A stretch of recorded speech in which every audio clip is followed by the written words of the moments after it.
तो अब तक हमने देखा कि कैसे पार्क और उसके दोस्तों ने कीटा और उसकी गैंग को पीटकर स्कूल में चल रही उनकी गुंडागर्दी को खत्म कर दिया। अब कोई भी कीटा और उनकी गैंग से नहीं डरता था और कहानी के एंड में हमने देखा था कि कीटा को मारने की वजह से गिल अब पार्क के पीछे पड़ चुका था और वो पार्क को ढूंढ रहा था, लेकिन पार्क और उसके साथ ही अब यहाँ पर बिना किसी से डरे हुए उसे मारने निकल जाते हैं। लेकिन आगे हम देखते हैं कि पार्क और उसके फ्रेंड्स को उसके टीचर पकड़ लेते हैं और यहाँ उसे कहते हैं कि रोड पे ये बॉक्स बॉल बैग के साथ तुम क्या करने जा रहे थे, पढ़ने आते हो या यहाँ पर गुंडागर्दी करने नहीं और यहाँ पर तो बहाने मारने लगते हैं कि सर हम तो खेलने जा रहे थे, एक्चुअली हम बिक्स बॉल खेलना चाहते थे। वो टीचर होने के चुपचाप एक अच्छे बच्चे की तरह पढ़ाई पे ध्यान देने को कहते हैं और तभी हम एक खबर आती है कि गिल को भी पुलिस ने पकड़ लिया है क्योंकि उसने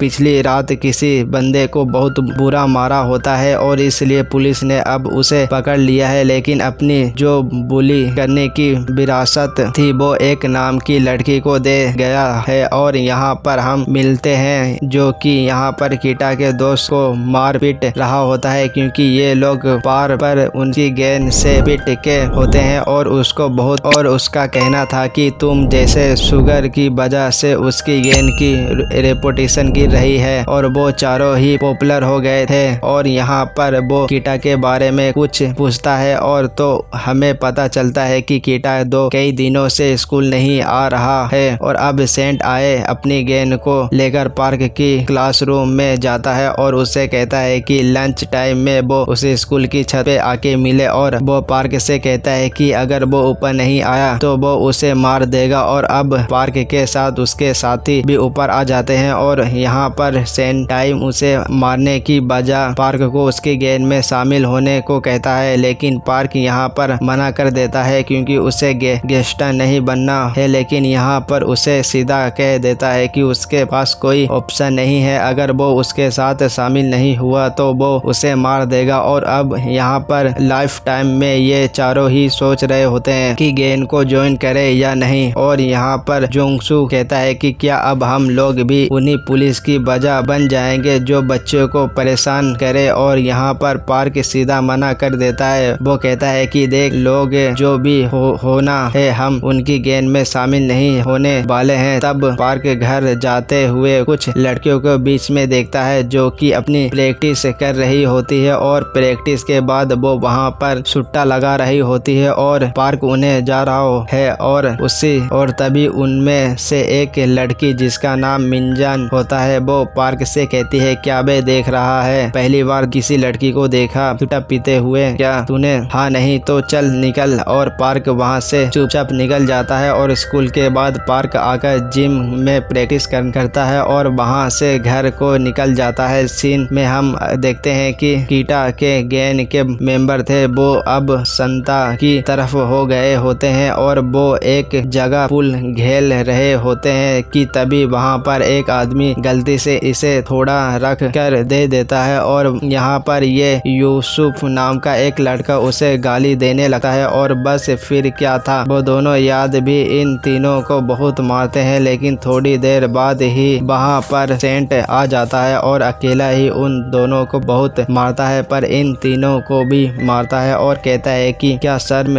आती है तो मैं जहाँ जाते हो बेटे ही रहते हो। और अगले दिन हम देखते हैं कि स्कूल में एक नया स्टूडेंट आया होता है जिसका नाम डीची ओन होता है और स्कूल में खबर होती है कि ये बच्चा किसी से कुछ नहीं बोलता और बहुत ही शांत रहता है और वो पहले ही दिन अक्सूस से टकरा जाता है और अक्सूस से गुस्से में कहता है कि क्या भाई दिखता नहीं है तुझे। लेकिन वो यहाँ पर माफी नहीं मांगता और उसे मनाने चाहता था, लेकिन साउ और पार्क के यहाँ पर उसे रोक देते हैं। और अब यहाँ पर हम उसी लड़की को देखते हैं जो कि पार्क को आते जाते दिखती रहती थी। यहाँ पर एक होटल के बाद एक कोल दल बनकर एक आदमी को यथा दे रही होती है, लेकिन तभी वो उसे झांसा देकर उसके सारे पैसे लेकर वहां से भाग लेते हैं। लेकिन वो आदमी उसे पकड़ लेता है और उसे अपने पैसे छीनने लगता है और फिर वो उसे मारने लग जाता है। लेकिन पर वहीं से गुजर रहा होता है और पर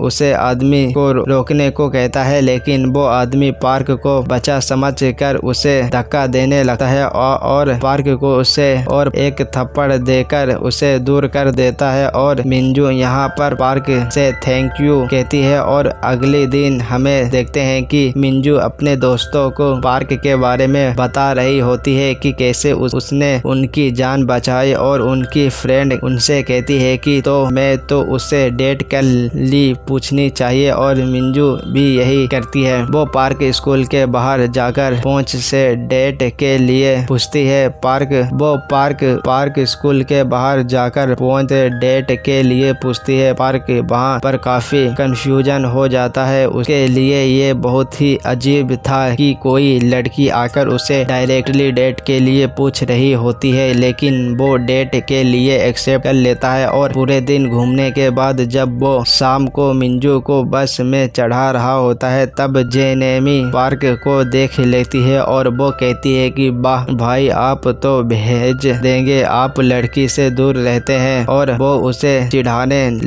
लगती है। और अगले दिन बोन डे फिर से उस मोटे से लड़के को मार पीट रहे होते हैं और उसे पैसे छीन रहे होते हैं। और तभी उन्हें रोकने लगता है और उनसे कहता है कि से दूर रहो, लेकिन ये पुलिस यहाँ पर कहाँ किसी की सुनता है। वो उनको ही धमकाने लगते हैं और फिर इनके बीच फाइट हो जाती है, जहाँ पर डिसऑन एक प्रोफेशनल फाइटर की तरह उन्हें बहुत मारता है और वो लोग वहाँ से पीट के भाग जाते हैं। और अब वो के पास पहुँचते हैं। वहाँ पर सेंट आई बहुत ही ज्यादा गुस्से में आ गया होता है, क्योंकि ये बार बार पीट कर उनकी गेन के रेपुटेशन गिरा रहे होते हैं और उससे ये हर हाल में बर्दाश्त नहीं हो रही होती है और वो उन्हें और मारता है। यहाँ पर पार्क के साथ जोंगसू भी बॉक्सिंग क्लब आने लगता है ताकि वो भी पुलिस के खिलाफ लड़ सके। और तभी ये चारों डिसाइड करते हैं कि वो लोग एक एंटी पुलिस क्लब बनाएंगे, जहाँ पर ये पुलिस लोगों को रोका करेंगे। और अब यहाँ पर आकर पार्क की क्लास में उस बंदे को खोज रहा होता है जिसने उसके आदमियों को मारा है। और यहाँ पर वो उससे मोटे से लड़के को मारने लगता है, लेकिन वो मोटा सा लड़का कहता है कि उसे खुद नहीं पता वो लड़का कौन है, लेकिन जनता उसे भी और भी ज्यादा मारता है। पार्क उससे रोकने को कहता है और उसे कहता है कि लगता है तुम्हें अभी मरना है। और पीछे से एक डेजू ऑन आ जाता है और यहाँ पर वो देख के हैरान हो जाता है, क्योंकि उनका पुराना दोस्त होता है जो कि सेंटाई की गैंग का ही एक मेंबर हुआ करता था। और यहाँ पर हम पहले ही दिन दिखाया जाता है, जहाँ पर वो एक बार दूसरे गैंग से लड़ने गए थे और फाइट में डीचो उनके पैर में काफी ज्यादा चोट लग जाती है, जिसकी वजह से वो भाग नहीं पाता। लेकिन सेंटर उसकी गैंग के मेंबर उसे अकेला छोड़कर वहां से भाग जाते हैं। यहाँ पर पुलिस आ जाती है।